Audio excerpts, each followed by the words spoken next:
नरेंद्र मोदी ने आह्वान किया है मुफ्त का वैक्सीन लगाओ, हेल्थ सेंटर पर जाओ, संरक्षण पाओ, ऐसा आह्वान नहीं किया होगा। उन्होंने कभी भी इस बात का सम्मान नहीं किया होगा कि 70 साल तक इतने परिवार ऐसे थे जहां पर पीने के लिए स्वच्छ पानी नलके से आता नहीं था। अब ये व्यवस्था नरेंद्र मोदी ने कर कर दिखलाई है। ये कांग्रेस के प्रत्याशी ना कभी स्वीकार करे हैं, ना कभी स्वीकार करेंगे। ये दुविधा वो महिला जानती है जिसने वर्षों वर्ष स्वच्छ पीने के पानी के लिए संघर्ष किया और नरेंद्र मोदी के हाथों से जल जीवन मिशन के सौजन्य से अब हर घर में नलका लगने की जो शुरुआत हुई है उसका समर्थन करने ये बहनें 10 तारीख को पोलिंग बूथ पर जाएंगी, कमल का बटन दबाएंगी और प्रदेश में पूर्ण बहुमत की भारतीय जनता पार्टी की सरकार बनाएंगी। ये मेरा विश्वास है। लेकिन बहनों के सामने वक्तव्य देने के पीछे मेरा कारण मात्र एक है। जैसे संजय भाऊ ने कहा,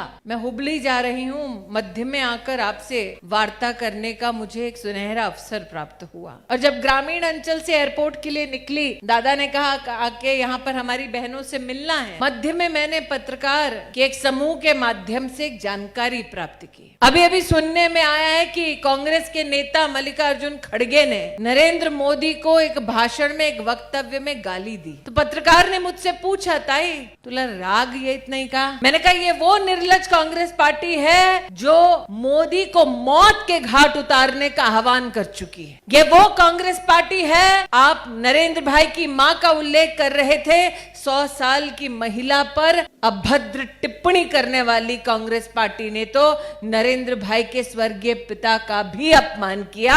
अब ये निर्लज कांग्रेस पार्टी आए दिन नरेंद्र भाई को गालियां बक रही है। मैं खड़गे साहब से कहना चाहती हूं कि आप जिस राजनीतिक दल के मुखिया बनकर विद्यमान हैं आज, उस राजनीतिक दल का इतिहास है कि दलित अगर नेता हो तो राहुल गांधी अपनी चप्पलें उनसे उठवाते हैं। उस राजनीतिक दल का इतिहास है कि देश में पहली बार आदिवासी महिला को राष्ट्रपति पद के लिए उम्मीदवार जब घोषित किया जाता है तो कांग्रेस पार्टी के नेता उस महिला पर अभद्र टिप्पणी करते हैं। खड़गे साहब को कहना चाहती हूं, आपकी वो पार्टी है जिसने उसको स्टार प्रचारक बनाया है जो हिंदू समाज की खिलाफत करके हिंदू समाज का अपमान करता है। कांग्रेस पार्टी वो पार्टी है जो एसडीपीटीआई से समर्थन मांगती है, पीएफआई के गुंडों को रिलीज करने की बात करती है और आज कांग्रेस पार्टी के नेता नरेंद्र मोदी को एक बार फिर गाली दे रहे हैं। खड़गे साहब मुझसे उम्र में बड़े हैं, यह अभद्रता उन्हें शोभा नहीं देती। लेकिन आप जानते हैं, हम भी जानते हैं कि मैडम का आदेश आया, खड़गे साहब ने बहाना बनाया और नरेंद्र मोदी को गाली बकती। मैं गांधी खानदान से आज कहना चाहती हूँ कि आप मोदी के मरने की कामना करती रहें, कर्नाटक की राष्ट्र की बहनें उनकी दीर्घायु की प्रार्थना करती रहेंगी। जब तक हर गरीब बहन में प्राण है, नरेंद्र मोदी का एक भी बाल कांग्रेस पार्टी बाका नहीं कर पाएगी। इसलिए आज बहनों से विशेष निवेदन करने आई हूं कि संजय पाटिल, नागेश जी तो बहाना है, हमको मोदी को जिताना है, ये संकल्प लेकर यहाँ से जाना है। बहनें दिल पर हाथ रखकर कहें, कोरोना के वक्त अगर कांग्रेस की सरकार केंद्र में होती तो गांधी खानदान के 80 करोड़ नागरिकों को और आपके इस विधानसभा क्षेत्र में हर गरीब को 2 साल सतत मुफ्त का राशन पहुंचाता। कांग्रेस पार्टी की अगर केंद्र में सरकार होती तो कोई भी नागरिक हमारे देश में मुफ्त का वैक्सीन पाता। कितने लोगों को वैक्सीन मिली है कोरोना की मुफ्त? कितने लोगों ने लगाया है? एक इंजेक्शन की कीमत पता है आपको? 600 रुपया है। बूस्टर भी लगवाया ना, 3 डोज पाया, म्हणजे किती झालं? 1800 रुपया। और एक परिवार में कितने लोग होते हैं? 5 होते हैं, 4 होते हैं। अगर 5 भी हुए तो कितना खर्चा? 9000। गरीब को परवड़ता क्या 9000 रुपया? कांग्रेस पार्टी केंद्र में होती तो 9000 का मुफ्त टीका 5 लोगों का परिवार क्या देश भर में पाता?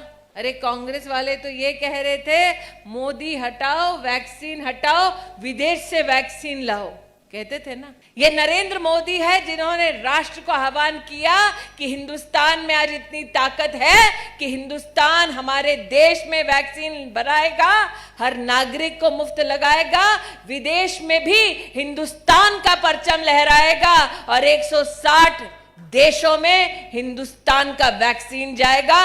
ये मोदी का संकल्प है। संकल्प पूरा हुआ कि नहीं हुआ? अब ये बताओ, संकल्प राहुल गांधी लेता तो पूरा होता क्या?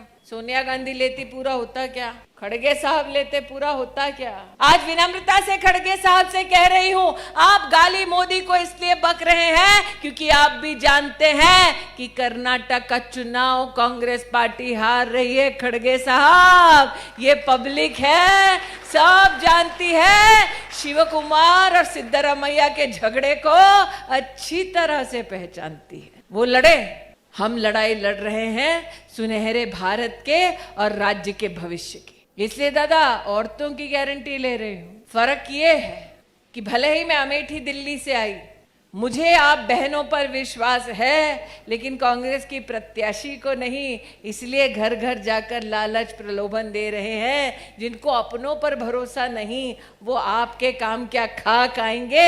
इसलिए अगर आपको भरोसा करना है विकास कौन पहुंचाएगा, तो 10 तारीख को पोलिंग बूथ पर आओ, कमल का बटन दबाओ, विकास देने वाली भारतीय जनता पार्टी की पूर्ण बहुमत की सरकार बनाओ।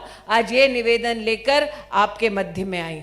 संजय भाऊ ने कविता के लिए, एक इनकी कविता, एक अटल बिहारी वाजपेयी की कविता, जो मैंने संसद में ही कही थी कि ये वंदन की भूमि है, ये अभिनंदन की भूमि है। इसकी नदी नदी हमारे लिए गंगा है, इसका कंकड़ कंकड़ हमारे लिए शंकर है। हम जिएंगे तो भारत माँ के लिए और मरेंगे तो भारत माँ के लिए, और मरने के बाद भी गंगा जल में बहती हमारी अस्थियों को अगर कान लगाकर सुनोगे, तब एक ही आवाज आएगी, भारत माता की। ये विश्वास हर भारतीय का है, ये संकल्प हर हिंदुस्तानी का है। यह संकल्प जागृत होता है देश के संविधान से, और देश का संविधान कहता है कि धर्म के आधार पर लोगों के बीच में बंटवारा नहीं होना चाहिए। लेकिन कांग्रेस पार्टी ने धर्म के आधार पर बंटवारा किया। दलित, शोषित, वंचित, पीड़ित आदिवासियों का आरक्षण लेकर मुस्लिम आरक्षण में उसको परिवर्तित किया। जब संविधान का एक बार फिर सम्मान भारतीय जनता पार्टी ने कर लिंगायत और वोकलिगा समाज को उनका आरक्षण लौटाया, तो कांग्रेस का नेता सुप्रीम कोर्ट में जाकर भारतीय जनता पार्टी और संविधान के खिलाफ खड़ा हुआ, ताकि दलित, पीड़ित, शोषित, वंचित आदिवासियों का ये सम्मान रद्द किया जाए। इसलिए बहनों से कहने आई हूं कि ये चुनाव मात्र भारतीय जनता पार्टी के प्रत्याशी का चुनाव नहीं, यह संविधान के संरक्षण का चुनाव है, प्रदेश की सुरक्षा का चुनाव है, महिला के सम्मान का चुनाव है, युवा के उज्जवल भविष्य का चुनाव है। इस चुनाव में विकास को हर घर तक अगर पहुंचाना है, तो 10 तारीख को पोलिंग बूथ पर जाना है, कमल का बटन दबाना है और प्रदेश में पूर्ण बहुमत की भारतीय जनता पार्टी की सरकार को बनाना है। यह विश्वास व्यक्त करते हुए कि अब 10 तारीख को पोलिंग बूथ पर जाएंगे, कमल का बटन दबाएंगे, भाजपा की पूर्ण बहुमत की सरकार लेकर आएंगे। आज अपनी वाणी को विराम देती हूं। जय हिंद, जय भारत, बोलो भारत माता की।